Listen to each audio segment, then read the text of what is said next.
In this video, you'll learn how to get the variation option on eBay for your product listings. By following these steps, you will be able to offer multiple options for a single item, enhancing the shopping experience for your customers. Begin by logging into your eBay seller account. Once logged in, navigate to the sell section of the platform. Here you will find the option to create a new listing for the product you wish to sell.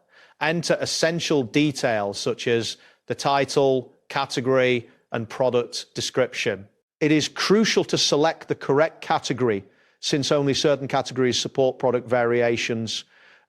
Variations allow you to offer different sizes, colors, or styles within one listing, making it easier for buyers to find what they want. Next, as you proceed with the listing process, locate the section labeled variations or product options.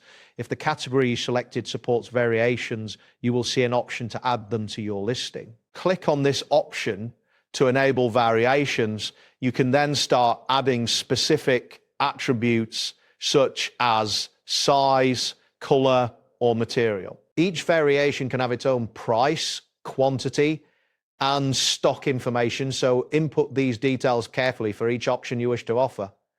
This feature is beneficial as it helps buyers select the exact version of the product they want. Once you have added all the variations, the next step is to review the listing details thoroughly before publishing it and ensure that each variation has accurate pricing and inventory information. It is also important to upload clear images that represent the available options, as this will assist buyers in making informed decisions.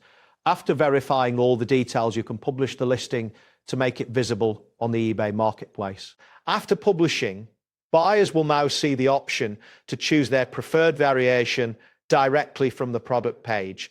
This organized approach to managing variations within a single listing not only keeps your store user-friendly, but also improves the shopping experience for potential customers. Remember to monitor your inventory and adjust the variations as needed to reflect accurate stock levels. That wraps up today's guide. Thanks for watching, and catch you in the next tutorial.